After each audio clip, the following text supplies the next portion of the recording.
That's right, you heard the sound. This is time for Restaurant Reality. First, let me tell you, her show has three segments each week. The first two include the experts on our panel joining us today, and the last segment is our Restaurant Reality segment. This is a time when we give the full inside scoop and unbridled truth about buying or selling a restaurant. We didn't sell hundreds of restaurants by being afraid of the four-letter words in the industry. The F word for fail and the S word for sell. Robin, tell us today what we're going to talk about on Restaurant Reality. Well, I don't think there could have been a better show focused on the reality of running a business when you hear from an expert like Dr. Kramer, who is telling us about certain types of diseases that could be present in food, and then you hear an operator, a world-class operator, telling us how they actually overcome it. And really what I heard, the bottom line, it's the same thing we talk about on Restaurant Reality almost every week. It's training. It's those people who are on the front line. It's the education.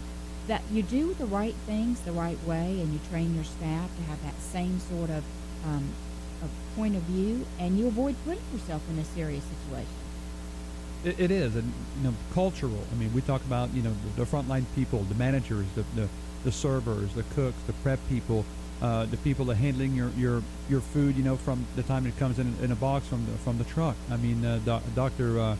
Kramer said something during the break that I didn't realize, but in New York City alone, fine for restaurant food violation exceeds $55 million a year, Robin. $55 million sounds like New York getting rich on the back of restaurant operators more so than probably required regulation. What do you think? Yeah, it sounds like this is a revenue generating for the city. It's not as well essentials, but also you got to look at, like somebody said at the interview. I was really amazed today when Dr. Kramer also talked about, and he said when you started the interview, I did not understand what he was talking about until he says, hey, look at someone's nails, look at someone's hygiene. It is important. I mean, we talk about transparency, Robin, like farm to table, organic food, and people want to see the food. Remember, early on, Fuddrucker had their meat right there in the case. When you walk in, you can see the hamburger. You can see their meat. You go to Buca di Beppo, you walk through the kitchen before you go sit down. But I think people also want to see now, not just where they cook the food, they want to see the food pretty much all the time. There's got to be transparency from food handling to food cooking to food sourcing. Well, I'll tell you an example of transparency that some operators might be a little bit up in arms about.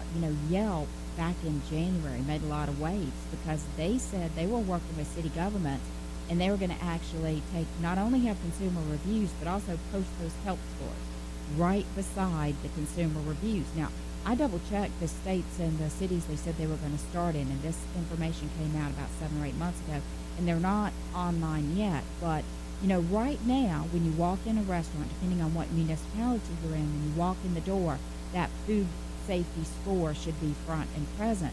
But most people don't pay a lot of attention to them, and they certainly don't dig for it. But imagine what would happen if a large online presence like Yelp started posting that right next to the reviews. People should be serious about food service safety now, but they would get incredibly serious very, very quickly because it's a marketing disaster when it goes wrong, and it's just the business as usual, the expectation. The reality is you only hear about it when it's a disaster, and that you want to never hear about it. That's correct. I mean, we all know this is a penny business, and every penny counts. And every operator or people inspiring to be an operator are looking at every single penny.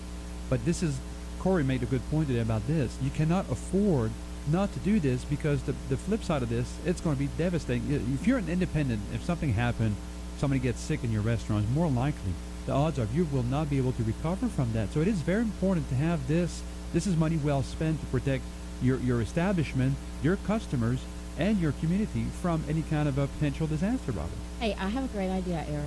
What? If you don't want to deal with food service handling and all the safe practices, and we've terrified you out of the idea of getting into the business because of today's show, then I've got some establishments you can buy that don't have any food. What about that? Wow, that's intriguing, Robin. Tell us more. I'm intrigued. Okay, I have a bartending school. So you hear we sell restaurants and you think, okay, they're restaurant focused, but we do other types of businesses that still fold into that restaurant, bar, nightclub kind of world. And one opportunity I have right now is a bartending school. It's a thriving operation, and the mixology is a big thing in the marketplace now. So you have liquor sales that are growing, mixology is an art form, and then beverage programs that are, high earnings for an operator. So in this situation, the students pay about $495 to take a 2-week course. They did earnings of about $57,000 last year, and very high margin because the rent's just $1,000 a month. And one thing you don't think about: how many of you in this country have basements with beautiful bars that spend $20,000-$30,000 putting a bar in your basement? Then your guests come over, and all you're serving them is rum and coke. I mean, there's a lot more people than just people in the industry that you can reach with that, Robin. That's right, someone else. And we also have a couple of bars right here in Atlanta, a lounge that's open for business just from 9 p.m. to 2:30 a.m. Wednesday, Thursday, Friday, and Saturday night. Now that's a lie. And the upside is there's absolutely no food. It's just drink. So you can get into the hospitality industry, and yes, you still have to make sure that your garnishments and all those types of things and your people are trained, but you don't have the requirements of dealing with meats and refrigeration and cooking and safe serve and all the other regulations we talked about relative to food handling today. And also, labor costs are very low. You don't have prep time. You don't have people coming in. If you open at 9 p.m., people can roll in about 8:15, and you're ready to open by 9, so you don't have to get people there at 9 a.m. for 4 p.m. dinner and have people there all day working. So your labor cost is very low. And as we all know, if you listen to any of our previous show, you know that beer, wine, and alcohol, liquor are your most profitable items. So your margins are going to be greater than if you have food, right, Robin? Yeah, my last opportunity is a bar in Buckhead, which always gets everybody's ears perked up. There's no food. It's alcohol service only. It's priced at $250,000. Again, they're open from 8 p.m. to 3 a.m. Wednesday through Saturday. So, with very inexpensive rent, about $6,700 a month, they are taking home earnings of $12,000 to $14,000 a month. Now that is a great opportunity. That is a lot of revenue, Robin. But how much can you buy this for, Robin? That one is $250,000. Wow. Would the owner finance any of that? He might, for the right person. Here's what we have people ask us that question. It actually came up on our Facebook page a few weeks ago. There's no owner financing. It says all cash. So what do I do? Well, as a restaurant broker, what I would tell you to do is make an offer. Put a check with it. Make it serious. Put it in writing. And once that check that says, here's earnest money, here's my offer, and by the way, it includes some owner financing, goes in front of a potential seller, what happens? Things start to change.